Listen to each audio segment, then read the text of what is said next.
Vamos a continuar ahora con cáncer de ovario. Bueno, recuerdan las demás clases, les dije cómo se debe abordar el estudio de un cáncer. Primero, conversar de la prevalencia, la histología, los factores de riesgo, la historia natural de la enfermedad. Eso nos lleva al TNM, al tratamiento y luego al screening. ¿No es cierto? Entonces, en el ovario hay algo particular. Lo particular en el ovario es que hay 3 estirpes de tejido. ¿Correcto? En el ovario podemos encontrar epitelio celómico, tumores epiteliales o celómicos, y tumores estromales, tumores germinales. Entonces esa es la diferencia con el ovario.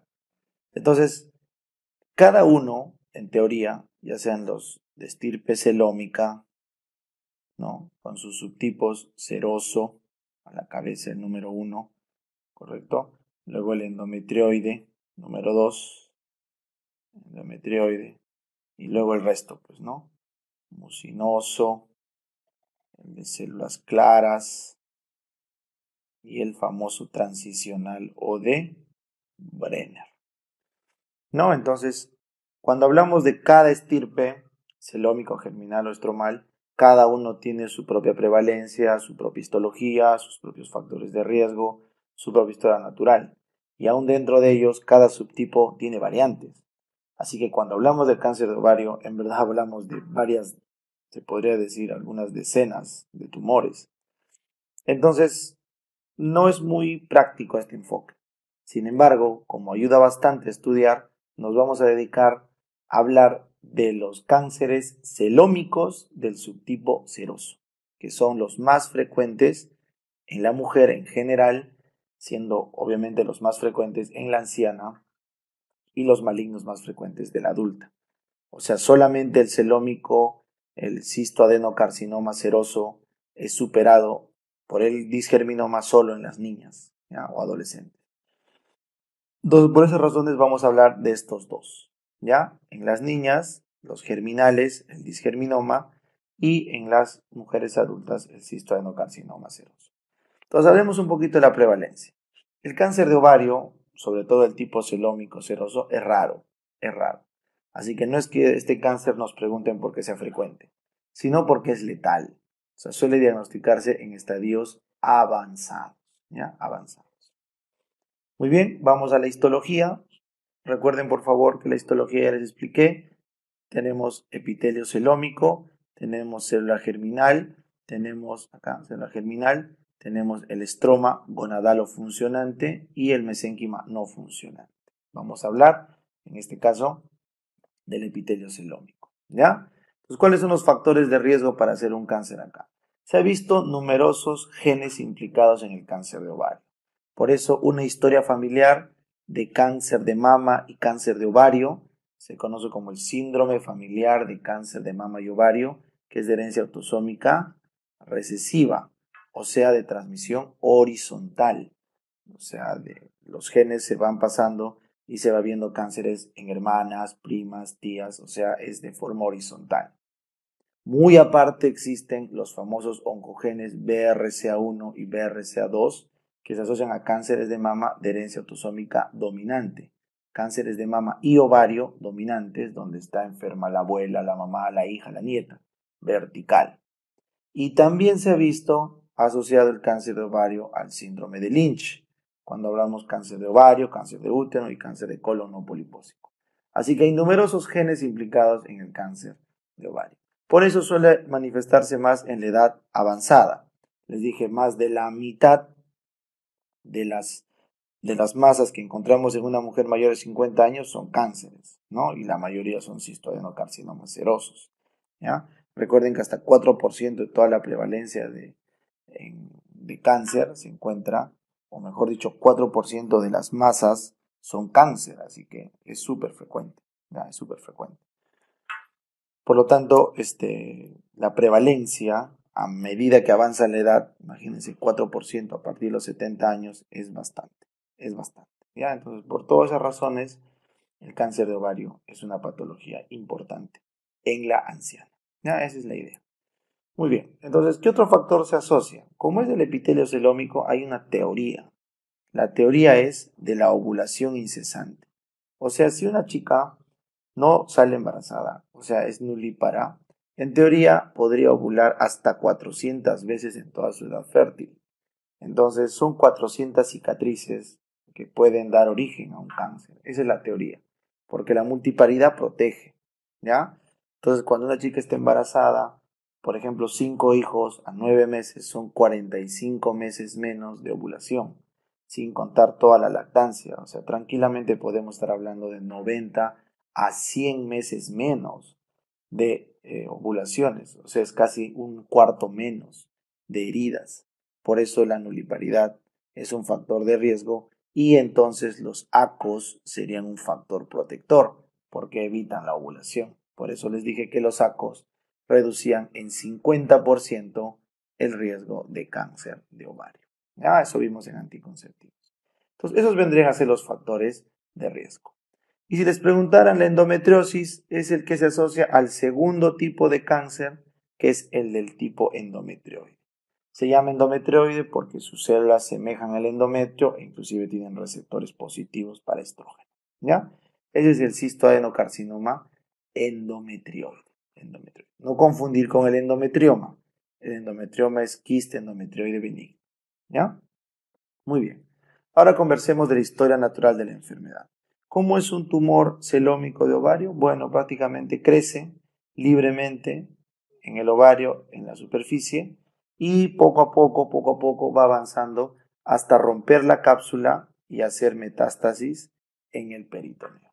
Por eso la historia típica es una mujer asintomática de muchos años que a la de anciana, pues, ¿no? 70, 75 años, se le palpa un tumor en el abdomen, en la fosa ilíaca, tumores grandes, dolorosos, al que se le añade dolor pélvico porque ya hay carcinomatosis peritoneal, va con ascitis porque ya hay carcinomatosis peritoneal y el diagnóstico se hace en estadios avanzados. Esa es la típica clínica de una paciente anciana con cáncer de ovario, ¿ya? Porque no se olviden que el ovario avanza con carcinomatosis. La metástasis en el cáncer de ovario es vía diseminación por peritoneo, carcinomatosis, ¿ya? En segundo lugar ya es la vía linfática y otras estirpes tienen vía hematógena. Muy bien, entonces conociendo eso podemos repasar el TNM. Se dice que tiene estadio 1 cuando está confinado a los ovarios, estadio 2 cuando ha hecho MET a la pelvis, pero al peritoneo de la pelvis, estadio 3 cuando ha hecho metástasis al peritoneo del abdomen, y el estadio 4 cuando ya se ha ido a otro órgano fuera del peritoneo, como el hígado o el pulmón. Entonces, de todos estos estadios, el 2, 3 y el 4 son de mal pronóstico porque ya está sembrado el cáncer. Entonces nos vamos a quedar a estudiar el estadio 1, donde todavía es resecable con intención curativa el cáncer, que son menos del 30% de pacientes. Entonces, en este grupo tenemos el subtipo 1A. El 1A es cuando está confinado a un solo ovario. El 1B es cuando afecta ambos ovarios. Yo me acuerdo 1B de both, en inglés ambos, both, ¿ya? No se les ocurre utilizar ambos como mnemotecnia porque la A les va a confundir. Tiene que ser en inglés ya, both, ambos ovarios. Y finalmente el 1C, que significa que ya infiltró la cápsula. Entonces, al infiltrar la cápsula, ¿qué ocurre? Hay riesgo de carcinomatosis. Se supone que no es estadio 2 porque no hay carcinomatosis, pero ya hay riesgo. Entonces, en 1C ya es obligatorio la quimioterapia. Por eso es importante conocer el estadio. Cuando tenemos un estadio 1A, puede ser solo cirugía unilateral, en el 1B cirugía bilateral y en el 1C cirugía bilateral, pero se le añade quimioterapia. Entonces, dentro de este 1C hay subtipos 1C1, 1C2 y 1C3. El 1C3 es cuando, aparte de infiltrar la cápsula, hay papanicolao positivo en el lavado peritoneal. Ojo, papanicolao positivo no supone que hay una metástasis en el peritoneo, sino simplemente hay células. Entonces en el 1C3 sí o sí tiene que recibir quimioterapia. En el 1C2 es cuando el Papa Nicolau ha salido negativo. Entonces acá pueden optar por no hacer quimioterapia y se recomienda una segunda cirugía, el second look. Eso era lo tradicional. Ahora ya no, ahora siempre le hacen su quimioterapia corta. Pero bueno, antes o también pueden optar por no dar quimioterapia a los oncólogos y hacen una segunda cirugía al año para ver si hay metástasis. Y el 1C, el 1C1 es cuando la cápsula no estaba rota, sino lo rompió el cirujano. Entonces el 1C1 es cuando la cápsula se rompe en plena cirugía. Entonces en esa sí no se recomienda hacer quimioterapia. Pero en 1C2 y 1C3 ya estaba roto y tomado la cápsula antes de la operación, solo que en uno tiene PAP positivo, 1C3 y en el otro PAP negativo. ¿Está bien? Entonces, 1A, cirugía, 1B, cirugía, 1C, cirugía con quimioterapia, siempre que sea 1C3. En el 1C2 es opcional y en el 1C1 no se da quimioterapia. ¿Ya? Muy bien, chicos. Entonces, eso sería el tratamiento que corresponde al estadiaje de cáncer de ovario. Ahora, ¿hay algo que hablar de screening? No, no se hace screening en cáncer de ovario, aunque les recomiendo que sigan la lógica. UpToDate recomienda y dice, a toda mujer anciana, que tenga esta triada, toda mujer anciana que tenga esta triada, disuria, dispepsia y distensión abdominal, háganle un ecodoppler. No es un screening, sino simplemente es la triada disuria, dispepsia y distensión abdominal al mismo tiempo en una mujer anciana, es igual a hacerle ecodoppler para ver problema de ovario. ¿Ya? Muy bien. Entonces, con eso hemos terminado el cistoadenocarcinoma seroso y por ahí comentamos un poco el cistoadenocarcinoma endometrioide. ¿Qué podemos decir del mucinoso? Bueno, el mucinoso suele ser un tumor que cuando rompe en el peritoneo da pseudomixoma peritoneal, que es benigno pero difícil de tratamiento. Es como que es unas adherencias que se forman en todo el peritoneo. Pseudomixoma peritoneal. El tumor de células claras es cuando una paciente de feto ha sido expuesta al dietilestilbestrol. También se pregunta, ¿no? Una paciente de feto se expuso a dietilestilbestrol, le da carcinoma de células claras.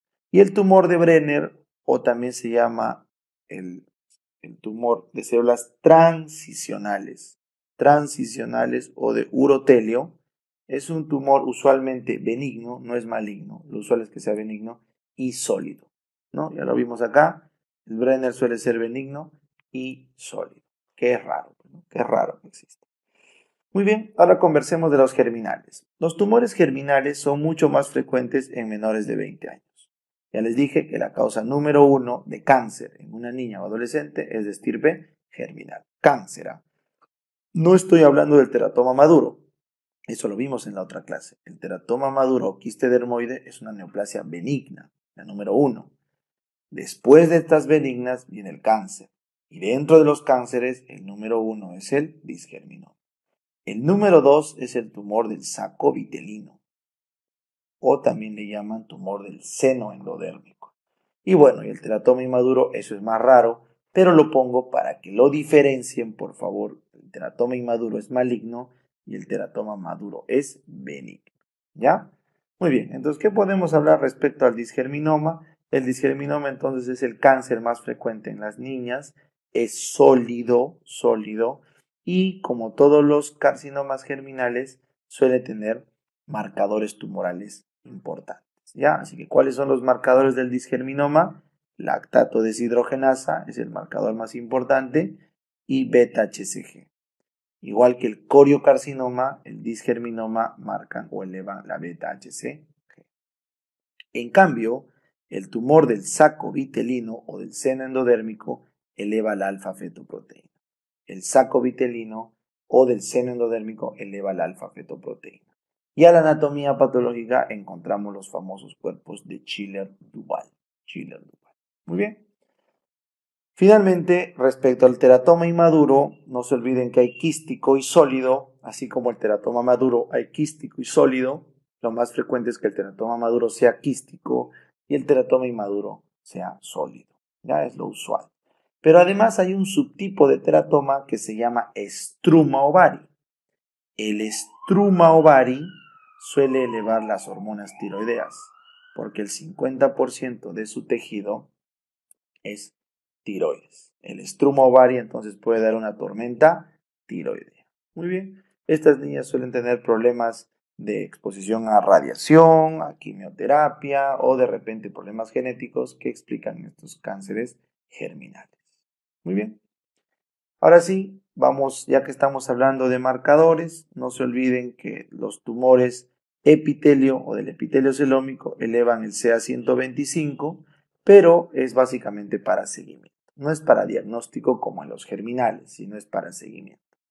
El CA19-9 se puede encontrar en los mucinosos, ese es un hallazgo, y el carcígeno al antígeno carcino embrionario es en los carcinomas embrionarios, que también son germinales, solo que son mucho más raros. Los coriocarcinomas y carcinomas embrionarios son mucho más raros, y son del tipo germinal. Muy bien, y terminamos nuestra clase de tumores malignos con los estromales, ¿ya?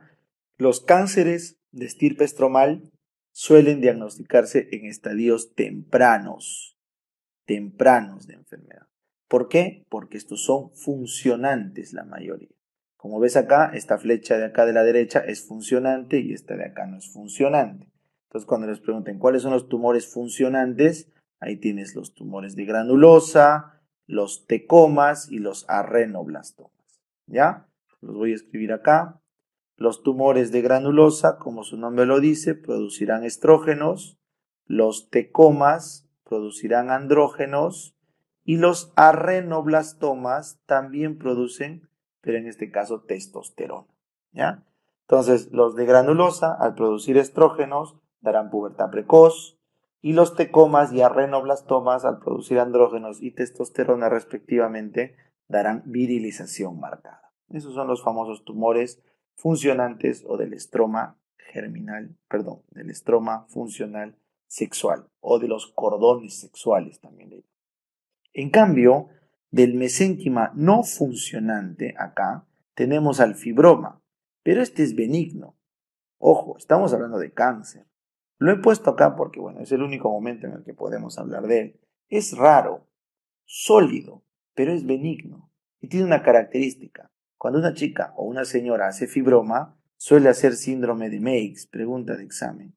El síndrome de Meigs es una triada de fibroma o masa ovárica, ascitis y derrame pleural. Si la chica hace fibroma con ascitis y derrame pleural, eso es un síndrome de Meigs. Y eso en cierto punto es bueno porque es un signo de un tumor benigno, que es el fibroma, que es parte del estroma pero no funcionante, o el mesénquima no funcionante. Muy bien, y para culminar, los germinales no se olviden que suelen hacer metástasis hematógena. Más que carcinomatosis peritoneal, suele ser hematógena. ¿Correcto? Muy bien. Entonces, de esa forma ya hemos abordado todas las estirpes en el cáncer de ovario y como notarán es un poco difícil su diagnóstico.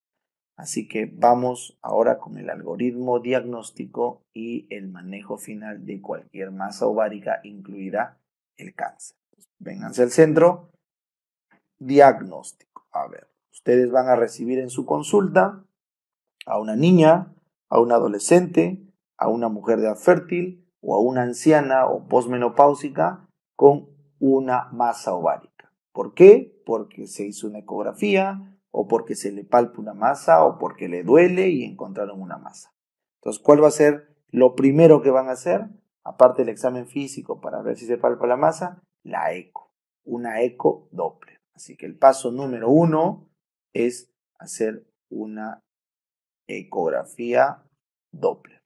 Y ya les expliqué los criterios de benigno, de maligno y también las características acá de cada uno de los quistes en especial. Añadiendo tu historia clínica a la ecografía, tienes diagnóstico, ¿correcto? De los que son benignos. Sin embargo, si tenemos una neoplasia benigna o neoplasia maligna que descartar, por ejemplo, esta foto que ven acá versus esta de acá, la ecografía no es suficiente. Entonces, cuando los criterios de IOTA son lo suficientemente sugestivos para decir que es benigno, se observa. cuando son lo suficientemente sugestivos para decir que es maligno, se tiene que tomar biopsia. No digo tratar, porque el tratamiento del cáncer de ovario es agresivo. Se tiene que tomar una biopsia para conocer el tumor. El problema es que no se puede tomar una biopsia del tumor de ovario porque lo sembraríamos si fuera un cáncer. Entonces la única salida que tiene el gineco-oncólogo, ¿qué es? Entrar a sala. Así que los cánceres de ovario se diagnostican intrasop, por el método que se conoce como biopsia por congelación. Entonces, cuando los criterios de IOTA son sugestivos de cáncer, entran a operar, abren el peritoneo y con la paciente en plena sala sacan la tumoración completa sin romper la cápsula y lo mandan al anatomopatólogo en un estudio que se llama biopsia por congelación. El anatomopatólogo rápidamente lo informa con la paciente en sala, la paciente sigue en sala y reporta, ¿es benigno, es maligno o es borderline? Si es que es benigno, la cirugía termina con una quistectomía o una anexectomía y ahí queda. Y si es maligno, la cirugía tiene que transformarse a una cirugía completa. La cirugía completa es una salpingoforectomía bilateral, histerectomía radical, linfadenectomía radical y una omentectomía para ver si hay infiltrado peritoneal. Inclusive, si se sospecha un mucinoso, se le añade apendicectomía. Así que la cirugía se transforma en salpingoforectomía bilateral, histerectomía radical, linfadenectomía radical, omentectomía con o sin apendicectomía. Ese es el tratamiento definitivo del cáncer. Ahora, ¿por qué lo hace en primera cirugía así? ¿Por qué no puede esperar tranquilamente una pieza que se informe? Porque depende de la primera cirugía el pronóstico de la paciente. Si se deja más de 2 centímetros de tumor, es mal pronóstico. Si se deja menos de 2 centímetros de tumor, es buen pronóstico. ¿Ya? No olviden que antes de entrar a sala, muchos gineco-oncólogos piden marcadores tumorales de base cuando van a entrar en la ecografía de una anciana, que no es obligatorio, pero sí es obligatorio cuando van a entrar en una niña. En una niña, los marcadores como el lactato deshidrogenasa, alfa-feto, beta-HCG, son marcadores que pueden ayudar a dar diagnóstico. Así que el marcador tumoral está obligado a pedirse antes de entrar a un cáncer en una niña. ¿Ya?